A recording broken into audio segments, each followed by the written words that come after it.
Hello students, जैसा कि हम सभी जानते हैं कि उत्तर प्रदेश सरकार की एक बहुत बड़ी जिम्मेदारी है जिससे धीरे धीरे क्या है आगे की ओर टाला जा रहा है। वो बड़ी जिम्मेदारी है यूपी बोर्ड से जुड़े हुए लगभग 56 लाख स्टूडेंट्स के भविष्य के लिए, जो उनकी परीक्षाएं होने वाली है उनके करियर को लेकर के चिंताएं। चूँकि स्टूडेंट्स का जो मानसिक स्थिति है वो इस समय उतनी प्रिपेयर नहीं है जितनी तब होती है जब एग्ज़ाम सीट आ जाती है या एग्ज़ाम डेट सीट आ जाती है कि इतने तारीख से परीक्षाएं हैं, तो स्टूडेंट्स पूरे मनोयोग से पढ़ाई करते हैं। चूँकि परीक्षाओं को लेकर के डेट निश्चित नहीं है तो ऐसे में स्टूडेंट्स जो है वो लापरवाही कर रहे हैं।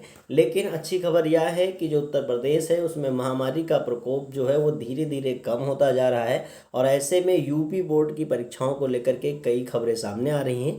और अभी हाल में ही उत्तर प्रदेश के उप मुख्यमंत्री श्री दिनेश कुमार शर्मा जी ने कुछ बातें कही हैं, जिन बातों में ये बात आई है कि यूपी बोर्ड परीक्षाओं को लेकर के कुछ प्रमुख विकल्प हैं और इन्हीं विकल्पों में से फाइनल डिसीजन जो है वो मई के अंतिम सप्ताह में लिया जाएगा और उसी पर कार्य किया जाएगा। तो सबसे पहले इस खबर पे बात करते हैं और फिर बात करेंगे कि वो विकल्प कौन से हैं और फिर आप बताइएगा कि कौन सा विकल्प आपको लगता है कि बेहतर तरीके से यूपी बोर्ड को चुनना चाहिए। तो खबर यह निकल के आ रही है कि यूपी बोर्ड परीक्षाओं को लेकर के माध्यमिक शिक्षा विभाग कई विकल्पों पर काम कर रहा है। विभाग के अधिकारी जल्द ही अपना प्रस्ताव सरकार के समक्ष रखेंगे। मई के अंतिम सप्ताह तक सरकार इस पर निर्णय ले सकती है। और साथ साथ में उप मुख्यमंत्री डॉक्टर दिनेश शर्मा का कहना है कि 20 मई के बाद बैठक कर सीएम के निर्देशानुसार अर्थात मुख्यमंत्री जी के निर्देशानुसार निर्णय लिया जाएगा। बोर्ड के अधिकारी ने बताया कि एक विकल्प यह है कि जुलाई के पहले सप्ताह से हाई स्कूल और इंटरमीडिएट दोनों की परीक्षाएं कराई जाएं।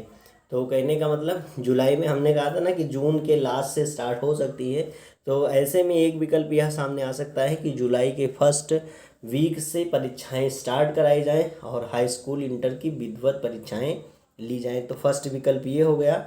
और दूसरा विकल्प यह है कि हाई स्कूल की परीक्षा को रद्द करके इंटरमीडिएट की परीक्षा कराया जाए, मतलब जुलाई से इंटरमीडिएट की ही परीक्षा हो, हाई स्कूल की परीक्षा को रद्द कर दिया जाए। और तीसरा विकल्प यह है कि स्कूलों की ओर से भेजे गए आंतरिक मूल्यांकन, जैसे आपने देखा होगा कि सीबीएसई बोर्ड में आंतरिक मूल्यांकन सेंड किया जाता है और उसमें असेसमेंट होते हैं, काफ़ी परीक्षाएं पहले ही इंटरनली ली जाती हैं। लेकिन यूपी बोर्ड में तो आपको पता है कि क्या दशा है कि हर स्कूलों में इतने एडमिशन होते हैं जहाँ पर मान्यता प्राप्त होते हैं, तो उन्हें खुद नहीं मालूम होता है कि हमारा स्टूडेंट कहाँ है, कैसा है। और हो सकता है स्टूडेंट्स स्कूल आया ही ना हो और उसका एडमिशन चल रहा हो, तो ऐसे में आंतरिक मूल्यांकन कैसे करेंगे, ये बात तो हजम होने वाली नहीं है। लेकिन किया जा सकता है, कुछ भी किया जा सकता है, यूपी बोर्ड है। और ऐसे में स्कूलों द्वारा फिर से मांगा जा सकता है कि स्कूल क्या चाहता है, किस बच्चे को कितना मतलब आंतरिक रूप से वो मूल्यांकन करके और यहाँ से सेंड कर सकते हैं आपके स्कूल वाले, जो कि बोर्ड पर पहुँच जाएगा और जब बोर्ड उसको क्या करेगा, वेबसाइट पे अपलोड कर देगा। तो यह विकल्प था कि स्कूलों की ओर से भेजे गए आंतरिक मूल्यांकनों के आधार पर बोर्ड परीक्षा के अंक दे करके उन्हें प्रमोट कर दिया जाए। जैसे बहुत सारे स्टूडेंट हमारे वीडियो के कमेंट में कहते हैं कि सर प्रमोट करना ही सबसे बेहतर होगा, तो ये तीसरा विकल्प यही है कि प्रमोट कर देना। और चौथा विकल्प है कि सीबीएसई की तर्ज पर 5-5 शिक्षकों की कमेटी गठित कर मूल्यांकन कराकर परिणाम जारी कर दिया जाए।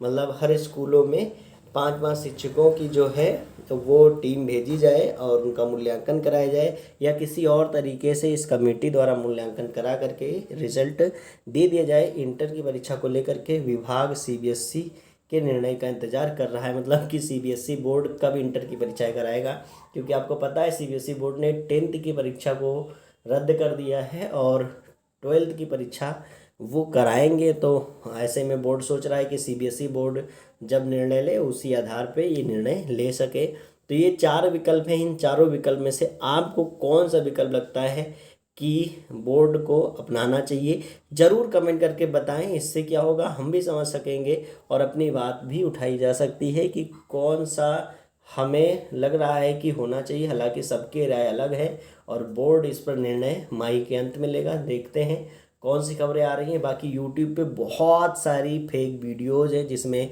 कुछ न्यूज़ चैनल्स की वीडियोज़ को एडिट करके ऊपर से डब करके लोग डाल रहे हैं। तो उन सभी को लेकर के आप गुमराह मत होइएगा।